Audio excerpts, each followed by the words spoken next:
তনুর ঘরকন্যার আরেকটা আজকে নতুন রেসিপি। আজকে আমি দেখতেই পাচ্ছ ছাদে এসেছি, প্রচণ্ড রোদ গরম, তা করব আজকে একটা রেসিপি। কি রেসিপি করব চলো তোমাদের সাথে সেটা আমি দেখাই। আজকে একটা বাজারে গেছিলো বাবা, তা একটা আজকে বড় সাইজের রুই মাছ এনেছে, তা আজকে সেটারই একটা দুর্দান্ত ঝোল করব, চলো তোমাদেরকে দেখাই। এই যে মাছটা কত বড়, এই মাছটা প্রায় 1 কিলো 300-400 মতো আছে। এই প্রথম এত বড় মাছ আমি আজকে কাটবো ঘরে, বাবা কেটেই আনে। মাছটা কিন্তু অনেক বড়, আমি ধরে রাখতে পারছি না, মাছটা খুবই পিচ্ছিল হয়ে আছে। মাছটা গাটা দেখেছো কত সুন্দর।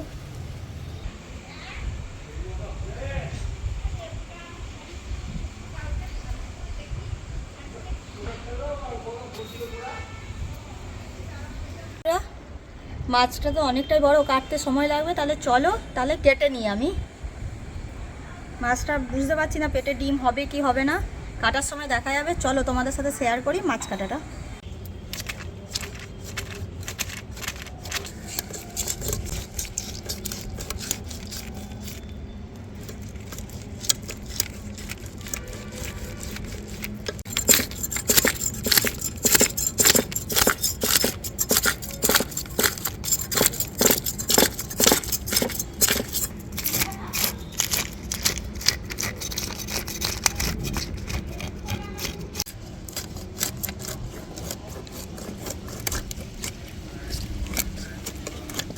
মাছটা কেটেছি, মাছটা থেকে একদম তরতাজা রক্ত পড়ছে। এই যে মাথাটার মধ্যে একটু মাছ রেখেছি, না তেলটাকে বের করে নিই, অনেকটা তেল হয়েছে।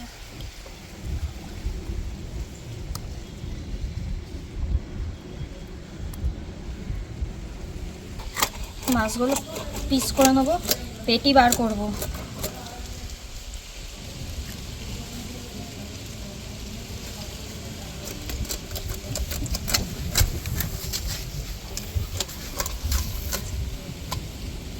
আমাদের মাছের পিস খেতে পারে না, ওই জন্য পেটি।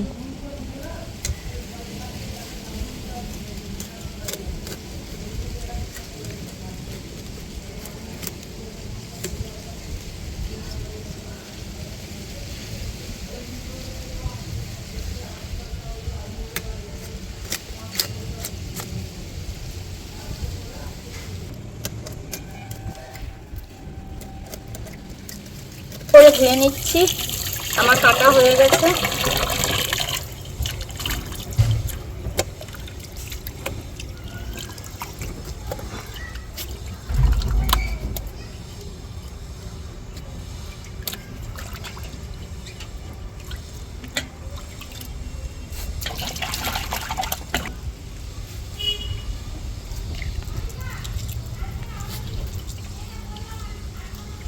আমি এবার মাছে নুন হলুদ মাখিয়ে নেব।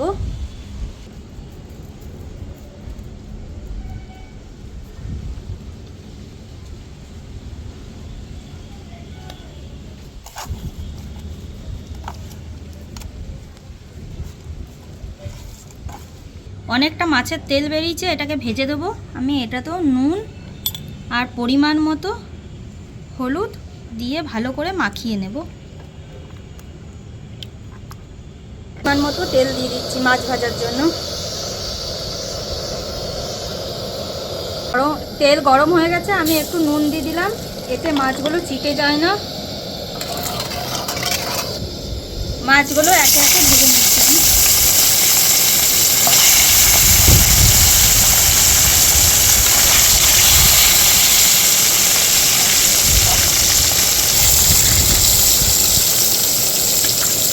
ভাজা হয়ে গেছে, আমি এবার তুলে নিচ্ছি।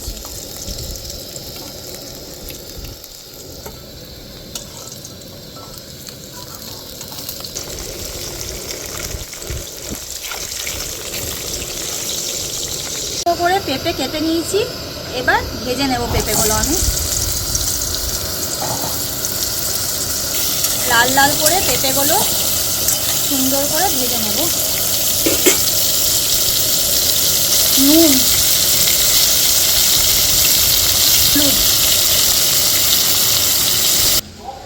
এইদিকে ওয়েদারটা খুবই সুন্দর, আকাশে কালো মেঘ করে এসেছে। আমি রান্নাটা তাড়াতাড়ি করে নিচ্ছি, আর খুব সুন্দর হাওয়া দিচ্ছে। দেখো ফুল গাছগুলো কি সুন্দর চারিদিকের পরিবেশটা হয়ে আছে। ছাদে রান্না করলে এই একটা খুব ভালো জিনিস, যে চারিদিকের পরিবেশটা যখন দেখা যায় খুব মনটা ভালো হয়ে যায়। আমাদের গাছে ছোট্ট ছোট্ট গাছ, কিন্তু নয়নতারা ফুলগুলো না ভারী সুন্দর হয়েছে, আমার খুব ভালো লাগে।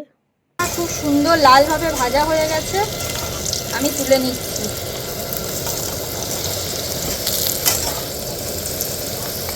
এদিকে আবার খুব মেঘ পড়েছে, বৃষ্টি আসবে।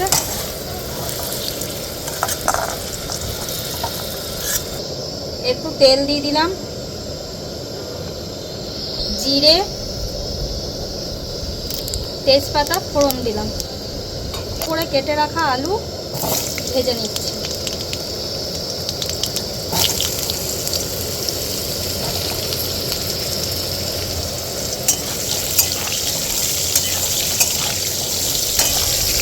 বাটা আমি ঢেলে দেবো, ভালো করে কষিয়ে নেব। আদা রসুন কাঁচা লঙ্কা আমি বেটে রেখেছি, সেইটা দিয়ে দিচ্ছি।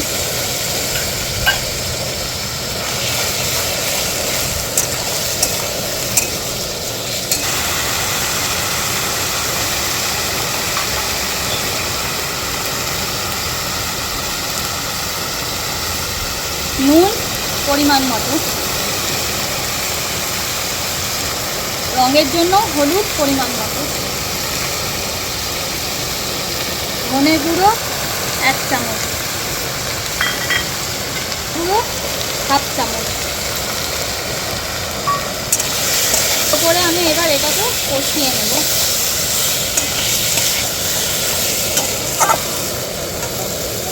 একটুখানি জল দিয়ে ভালো করে কষিয়ে নেব,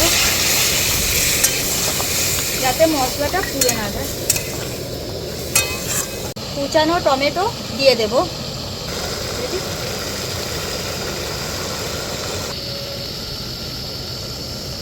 দিয়ে দেবো।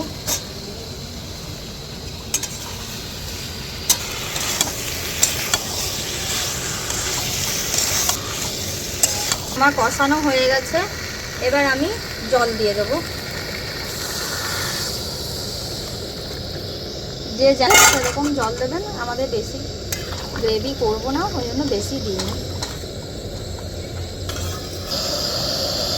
ঝোল আমার ফুটে গেছে, এবার মাছগুলো একে দেবো।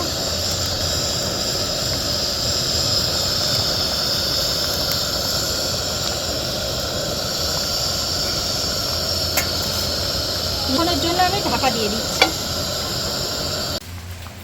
আমার ঝোল রান্না হয়ে গেছে, দেখতে খুবই সুন্দর হয়েছে, খেতেও এটা খুব সুন্দর হয়। আপনারা একবার অবশ্যই বাড়িতে ট্রাই করবেন।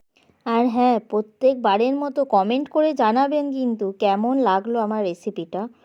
আর আপনারা কি ধরনের রেসিপি দেখতে চান আমাকেও সেটাও কিন্তু কমেন্ট করে জানাতে পারেন। তাহলে আজ এই পর্যন্তই, দেখা হচ্ছে পরের একটা কোনো নতুন রেসিপি নিয়ে পরের কোনো ভিডিওতে। আপনারা সবাই ভালো থাকবেন, সুস্থ থাকবেন। সো আমি তনুজা, আপনারা দেখছিলেন তনুর ঘরকন্যা। তো আজ আসি।